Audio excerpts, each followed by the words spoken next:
ከይትገብር መጺኣ ዋ ሰብለየሉ በይንኹም እንዳተትገብር ለኹም ፀዋዕ እያለየኽኒ እሞ ሰብለየብሉ በይንካቱም ከይትገብር መጺኣ ዳሕዚ ኣሃ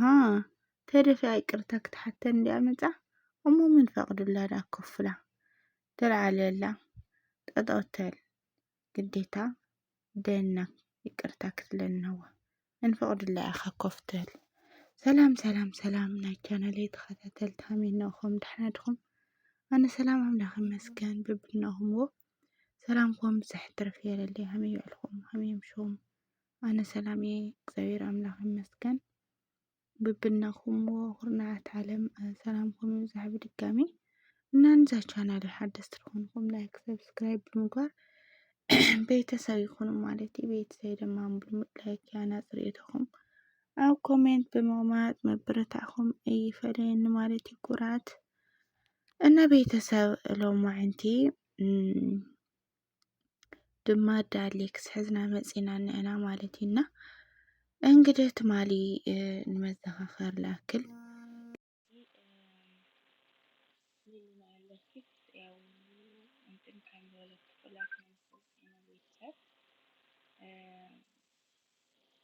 كلاتنا نفلطينا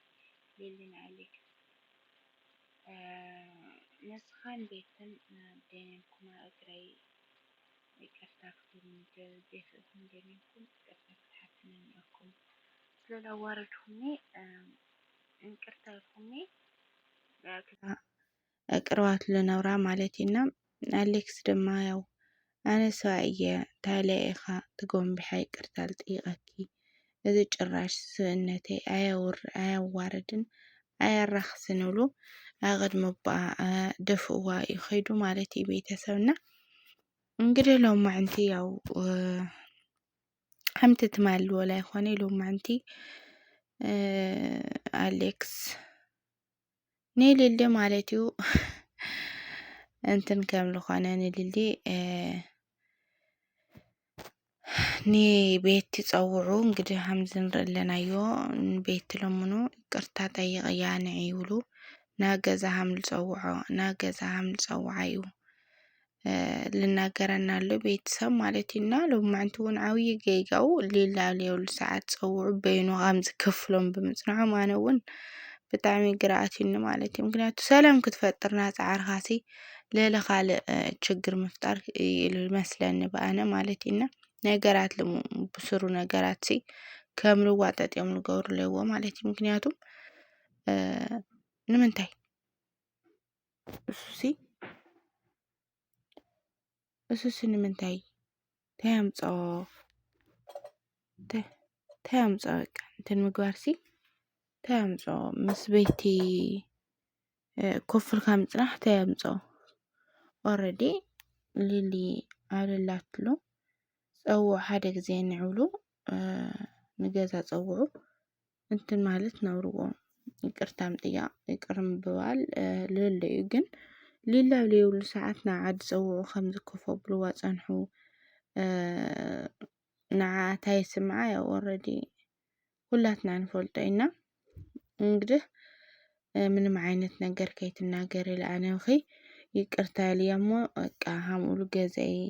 ህይወተይ በቃ ላይፈይ ልምለሰለይ ትኾን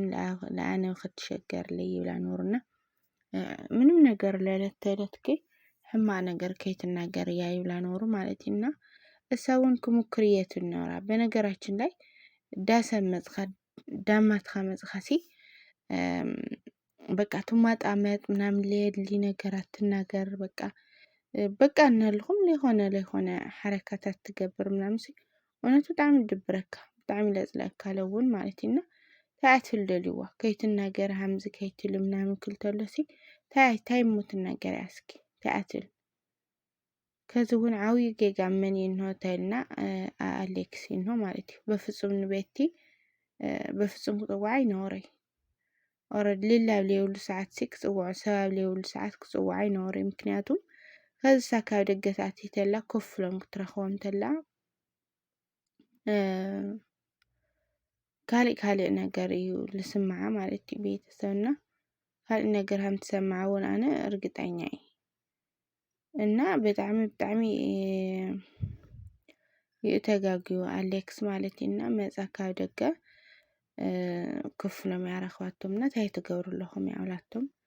ዋ ፀዋዕለየኽኒ ይብልዋስ እውን ማለት እዩ ቤተሰብ እንግዲህ ፀዋዕተ ልኽካሲ እሞ በይንኹም ለኹም ሰብ የለም እኔ የለው ገዛ የንኹም ተዓፅኹም እንታይ ኢኹም ትገብሩ ኣለኹም እያ ኣብላቶ ማለት እዩ እና ፀዋዓልኽኒ ፀውዐ እያ ንፅበይ ኣለና ክብልዋ ማለት እዩ እና እናታይ ደኣ ኮፍላ ኣሃ ደኒና ይቅርታ ትሓተኒ ደኣ መፃ ያብላሊሊ ማለት እዩ እና መን ደኣ ፈቕዱላ ከፍትል ንምንታይ ከፍትል ተልዓልበላ መን ፈቕዱላ ከፍትል ያብላ ማለት እዩ እንግዲህ ያው ህልኽ ለምፅኦ መዘዝ ህልኽ ለምፅኦ መዓት እንትን ኢና ካብ ህልክ ዝተልዓለ እዩ ዝኽሉ ለየድሊ ነገራት ልዋፅሕ ኣለዉ ማለት እዩ እና በቃ ለየድሊ ቃላት ትናገር ነብራ ካብ ልሊ እውን ለይንፅበዮም ነገራት ነብሩና በቃ መን ፈቕዱላ ንምንታይ ከፍትሉ ዝዓይነቱ እና ቤተሰብ ከቢድ እዩ በእውነት ብጣዕሚ ከቢድና ናይ ኣሌክስ ናይ ሎማዓንቲ እውን ካልኣይ ሳልሳይ ጥፍኣት በቃ ለዓበየ ጥፍኣት እየ ልብል ማለት እዩ ኣነ በቃ ልሊ ኮፍ ኣልበለትሉ ኣብ ገዛ ደውሉ ንዒ ኣለኣ ወይ ለለ ቴክስት ፅሕፉ ንዒ ተልላ ኦረዲ ፅቡቕ እዩ ነብሩ እየ ልብል ማለት እዩ ካብ ሳብ ለየብሉ ብድሕሪኣ ክፅዋዓ በቃ እሳብ ለላትሉ ሰዓት ፀውዑ ተላራዳድአ ነቃ ይቅር ይቅር ተላ ባህለን ካብ ልቢ ደስ ይብል ያው ሂወቶም እናቀደሙ ክምለስ ኣነ እውን ያው በእውነት ናይ ኩሉ ግዜ ትምኒተይ እዩ ማለት እዩ ቤተሰብና ወይዘሮ ቤት እውን ክርሕቕና ሞከርኩ እየ ግን ከም ለይርሕቕ ትገብረንላ ባዕላይ ኣትብል ነብራ ማለት እዩ ቤተሰብና ባዕላይ በቃ ኣነ ክርሕቕና በልኩሲ ንምንታይ ዝትኮይኑ ትብል በቃ እሽለይ ትብለኒ ኣነ ክርሕቕ እየ ልምኩር ኣለኹ ብሕውነት እውን ክቐርባለ ኣይደለይክ ይብላትኒና ንምንታይ ለይ ትርስዓኒ ንምንታይ ስመይ ተልዕለኒ ትብል ነብራ ቤት ማለት እዩ እና በነገራችን ላይ ከመይ ገብራ ስማ ትርስዓ ፍጹም ክትርስዕ ኣይትኽእልን ምክንያቱ እሱ ኩሉ ግዜ ስማ የልዕል ስማሲ ቤት ትምህርቲ ወይ ድማ መፅሓፍ ቅዱስ ገብርዋ እንትን ከዚ እናልዕላ ስማሲ ከመይ ገብራ እያ እሳ ቀስና ትሓድር ለይኮን ነገር እዩ በቃ ለይትፈትዮ ሰብ ለይትደልዮ ሰብ ትጥርጥሮ ሰብ በቃ ለለ ናይኻ ትብሎ ሰብ ምስኡ ትቀርብ ተሎ ልስምዓካ ስምዒት ያው ዘይጠፍአና ኩላትናና እቲ ጌጋ ሙሉእ ብሙሉእ ያው ኣብ ኣሌክስ ምንም ኣነ በእውነት ኣብ ልሊ ጥፍኣት ለሎ መስሎ ይስምዓኒ ሓቂ ንምንጋር ማለት እዩ እና በጭራሽ ምክንያቱም በቃ እቲ ጥፍኣት ኣብ ክልተኦም እዩ እንሆ ልሊ እንታይ ለይገበረት በቃ እንታይ ለይገበረት ለርእዩ ለይዎ ነገር ቀሪን ልልስ ንማንም ንትመልካት እኳሲ ብጣዕሚ እዩ እንትን ማለት እዩ ብጣዕሚ እዩ ለፅልእ በቃ እውነት የፅልአካ እውን ማለት እዩ ዋ ብሱሩሲ ወዲ ሽካብ ሃምዚ ድዩ ወዲሲ ከምዚ ድኦም ኣወዳት ገለ ውኻ በቃ ሽካብ ደንገሽገሸካ ለፅልአካ እዩ ለርእዮ ኣሎ ነገር ኣሌክስ ማለት እዩ እና ካብኡ ለይንፅበዮ ነገር እዩ እስኪ ፍቕሪ በቃ ካብ ዳዓውቾ ኣሰራርሓ ፕራንክ ኣሰራርሓ ቪድዮታት ምናምን እስኪ ካብኦም ተምሃሩ ዳዓውቾሲ ከምዚ ዓይነት ነገር ካብ ንፈልጦም ነዊሕ ገርና ኣለና ከምዚ ዓይነት ነገር ጨማለቕ ኣብ ሂወቶም ግን ከምዚ ዓይነት ነገር ኣእትዮም ኣይፈልጡ ሰብ ድማ እውነት ብጉጉት ይፅበዮም ሕዚ ጠፍኦም ኳስ ክንዳይን ሃም ትናፈቁ ማለት እዩ እና ንምንታይ በቃ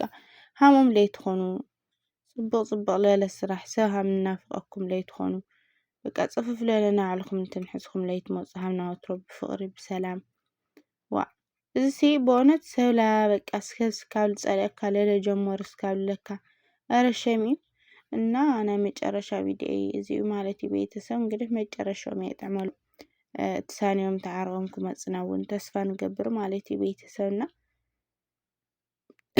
እና ስለ ሰዓለ ይቅርታ ብጣዕሚ ድምፀይ ጎረረይ ሕዝን እንሆና